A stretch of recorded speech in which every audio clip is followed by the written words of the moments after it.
What's up, everybody? Welcome back to RacingDudes.com. It's time for the Del Mar Oaks. We're here. Mike Somich joins me here. A little bit of live reaction from Del Mar, a little late night action for both of us. But Somich, man, a great field. We got a heavy favorite. I know we both kind of like that 11, but 6-5's nuts, huh?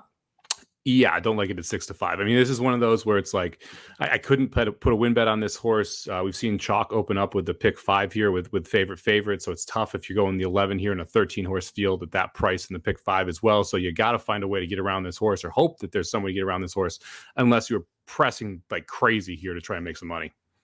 You said you're pretty deep with your tickets that are alive right now. Who are some of the ones that you kind of think could pull the upset here?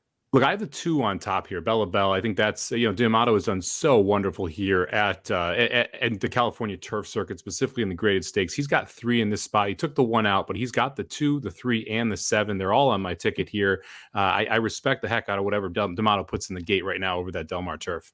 Yeah, I think the 1's re-entered to run tomorrow at Del Mar and should be pretty tough in an allowance race, so it makes sense. The 2's been fantastic, no doubt about it. That's Bella Bell. You see her on this. Well, you saw her on the screen there for just a second. She's getting ready to load in as they load them up here for this grade 1 event. A true grade 1 race. I mean, some of these times in the California races, it's been a little light. Not here. This is a great race.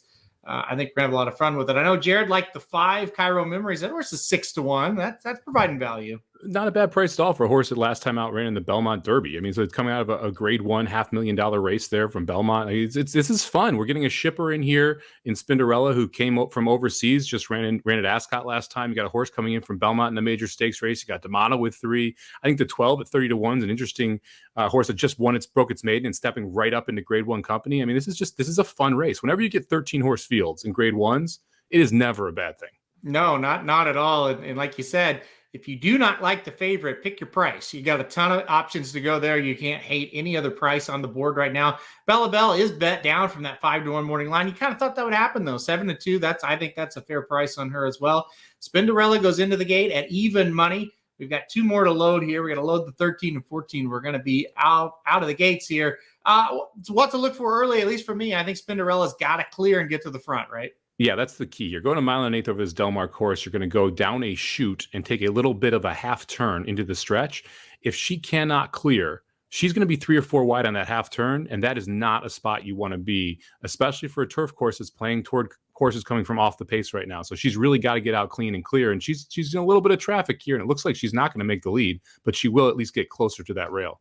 Yeah, she's out in the clear, like you said. I don't think she's going to be hung out way wide. Well, we'll see here. She did not get the lead. That's the big thing. No, she's 3 to 4 wide there in that second pack. She did get hung wide. Yes. Maybe into this next turn, she can kind of tuck in there. She's cleared a couple of those horses. Okay, she's not going to get caught wide here, but like you said, we really thought the horse would be on the lead. That is not the case. The 5's out there, Cairo Memories, and the 8 out there as well. Graceland Gray. So Spendarella going to sit in 3rd. Decent spot on that second quote unquote turn though. Yeah, the key here is really going to be what is this opening fraction and what do they do for the second fraction? Because it looks like they are kind of gunning it out there. And anytime you have 2 horses going at it and they are, and that fraction probably not accurate. I don't think they've gone a half mile yet.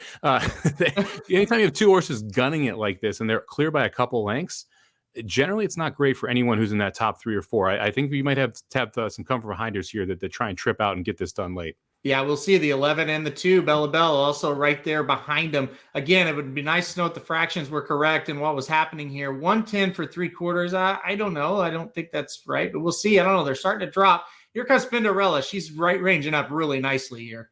So is Bella Bell, who just kind of went wide there too. We'll see what happens. Spendarella is looking full of run though here, so let's see if she can open up and if no one can come and get her. But you're going to see Bella Bell trying to at least make a run at her. It looks like this is over. I think. My goodness, did Spendarella do this professionally? Look at this one. She's gone. She's gone. Somich. Bye, man.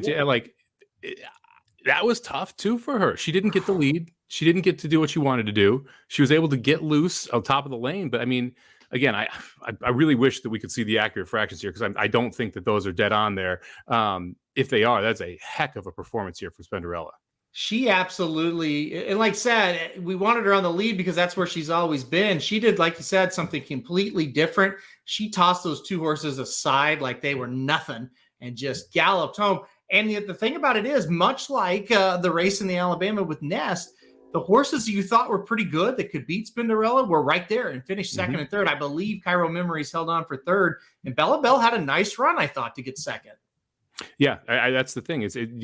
I would say Bella Bell's trip was better than Spendarella's in this spot. And if Bella Bell's trip is better than Spendarella and she still gets absolutely blown away, it just makes you wonder how good that horse is. Okay, we've got a little technical error on my part there. I'm going to try to get this. We got Magic joining us from the track. There's Magic. What's it like down at Del Mar right now? How about that performance? My gosh, so let me tell you, boys, I had to jump in as soon. I don't think the last horse crossed the wire before I jumped in here.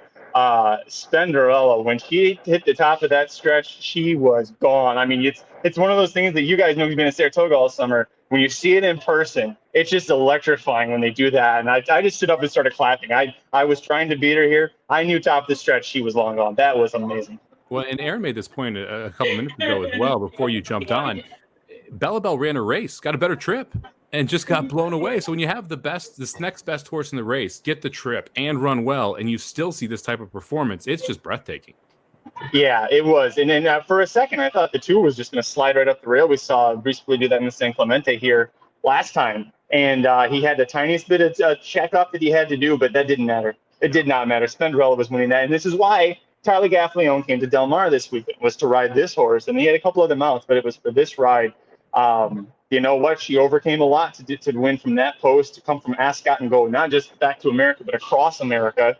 So she basically made 2 trips here. Like that was just really impressive. I loved it. As a second 3-year-old filly that is going to be taking on older and going to be a threat wherever she goes when she gets that opportunity, because man, Nest and Spendarella both wildly impressive today. Yeah, absolutely. Yeah, Magic.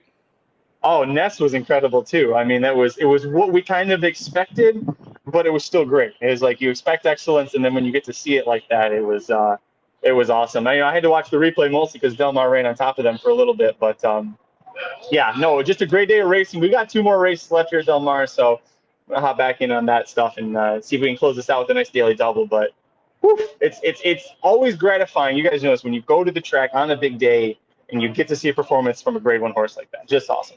Yeah, and blame Jared for the technical problems. He called me and it knocked my full screen off my computer, and then we got a black screen. So we're back here at Spendarella Gallops Home. Yeah, Magic, that had to be worth the train ride, right, to get to see a horse like Spendarella. Let me ask you something. Were you a little worried? I mean, I know you didn't pick her, but as far as like watching her, were you a little concerned that she was sitting third up the backside? I know, because I thought that she was running pretty comfortably. The big question here was, would she be able to go 9 furlongs, right? Like we had Grand Motion even was kind of lamenting the fact that it was hard to find mile-long races for 3-year-old fillies. And she had that wide trip, but she looked comfortable. Once she got settled, it's one of those things when you see a horse of class like that, when they get comfortable and settled. I was watching the 2 closely. Reese Foley had her, in his sights every step of the way. And like you said it well, like, was the second best horse and was clearly second best there. And Miranda, I mean, that was one of the best races Bella Bell's ever run, too. Yeah, like, I think it helped her a little bit that the 5 and the 8 cleared so far in front of her, so that she was able to really settle behind the 2 and not have to like chase them down directly, but have that space. Right. I want to give credit to the 5 here. We haven't mentioned the 5 much. She ran a huge race. To be out on the front and to be able to hold for third here and run a solid third, that was a big effort as well. So there's a couple really good turf fillies here. Obviously, Spendarella is the star, but Bella Bell and the 5 as well, I can't remember her name right now, are both very, very good horses. Cairo Memories, yeah. They're coming back from the Grade 1 Belmont Oaks, and a horse that really I think we all discounted in the Belmont Oaks and ran a lot better than we thought she would. She held on in that race, and she did the same thing here. And I think it's a horse that you can kind of confidently bet that way in these types of spots. She might not win, but man, she's got a lot of heart, and you can't measure that sort of thing. The pick 3 comes back. Wasn't it like $3? Yeah. $3.20 for 50 cents at Del Mar here. Hey man, the kangaroo court was a jumping. That's what was happening there. Yeah, that was a good one. It was a really, really good day for 3-year-old filly superstars. I think that's the way we can kind of wrap this one up. Magic, thanks so much for joining us. You did a great job at Del Mar today on the paddock feed as well. Appreciate being down there. Somich, we'll see you right back here. Dudes Who Bet Sports tomorrow. I'm excited, guys. It's been a lot of fun. So, there's Don't wait. there's the slug. There's Lily. There's Lily the slug. All right, guys, we're gonna get off of here now. Thank you everybody for joining us.